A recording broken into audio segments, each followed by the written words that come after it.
He was born to rule an empire, but died a prisoner of his own mind. Once a powerful king who shaped the fate of nations, George III would spend his final years staring into empty space, unable to recognize his own children, unable to speak without trembling, unable to escape the madness consuming him from within. Whispers spread across the court. Was he poisoned? Was he cursed? Or did his own blood betray him? For decades the truth was hidden, locked away behind palace walls, buried under lies, and masked as royal illness. But the reality was far darker. This is the story of King George III, the king who lost America, and then lost himself. A descent so tragic, so horrifying, so deeply human, that history still struggles to explain what truly happened to him. George III ascended the throne in 1760, a young king determined to bring stability to a fractured empire.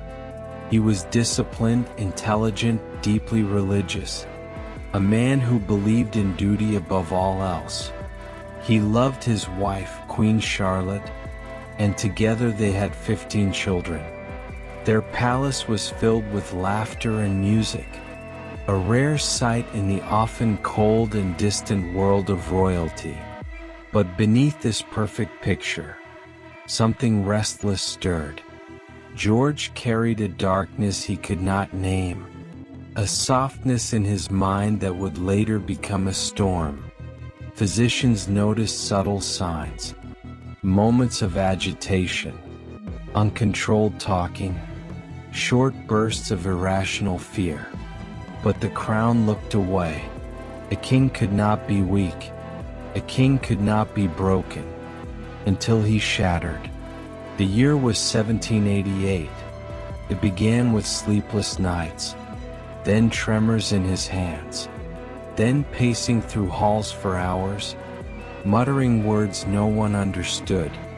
Then came the moment the court could no longer hide. George collapsed during a morning ride, his eyes wide, his breathing shallow, his mind elsewhere. He rambled for hours, his words spiraling into nonsense, a stream of thoughts impossible to control. He talked of angels, he screamed of shadows, he whispered of voices that were not there. For days he did not sleep. His doctors forced him into restraint chairs, wrapped him in cloth and leather, methods meant to calm him. Queen Charlotte wept behind locked doors, terrified that the man she loved was disappearing into darkness. The world believed their king was cursed. The court believed he was dying. But this was only the beginning. News spread quickly.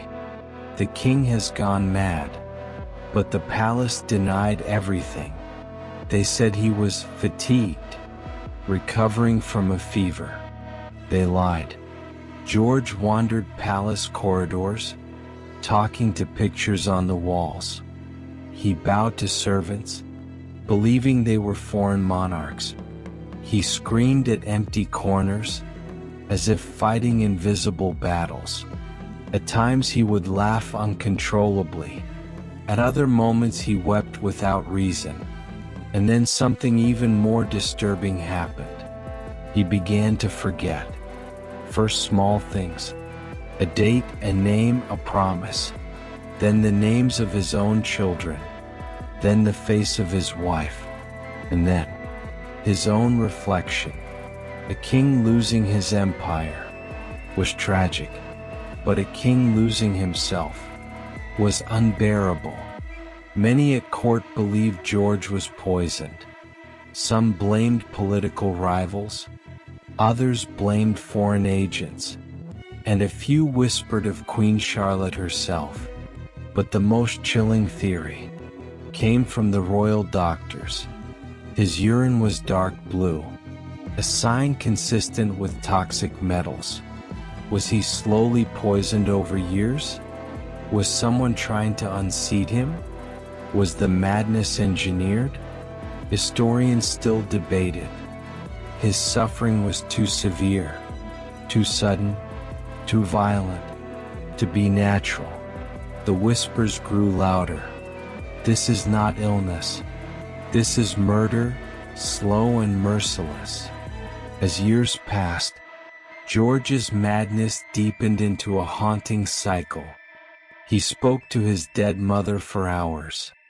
He shouted at shadows, believing they were enemies. He claimed angels lived inside the walls. He asked empty chairs for advice. He heard voices no one else heard. He saw things no one else could see. And each time his mind broke, it returned more shattered than before. There were moments of clarity, brief, tragic windows where he realized what he had become. He would hold his wife's hands and whisper, "I am falling, Charlotte, and I cannot stop." And then the darkness returned. By 1804, the king was no longer present in his own life. He lived in isolation, guarded day and night. He wept for hours. He screamed through the night. He forgot the world outside his walls even existed. He did not know that his own daughter had died. He did not know that his son had become Prince Regent. He did not know that the empire had changed. He did not know that he was no longer king. He only knew the madness, the endless storm inside his mind, the voices, the shadows, the confusion, the fear. His final words to his doctors were tragic. "I feel the darkness coming." And then he slipped into silence forever. George III died blind, deaf, alone, lost in a world that never existed. His legacy is complicated. He lost America. He ruled through war. And he suffered more than any king ever should. But his story remains one of the most tragic in royal history. A powerful king, brought low not by enemies, not by assassins, not by war, but by his own mind. A reminder that even the greatest among us are fragile, human, breakable, and sometimes the worst battles are the ones we fight against ourselves.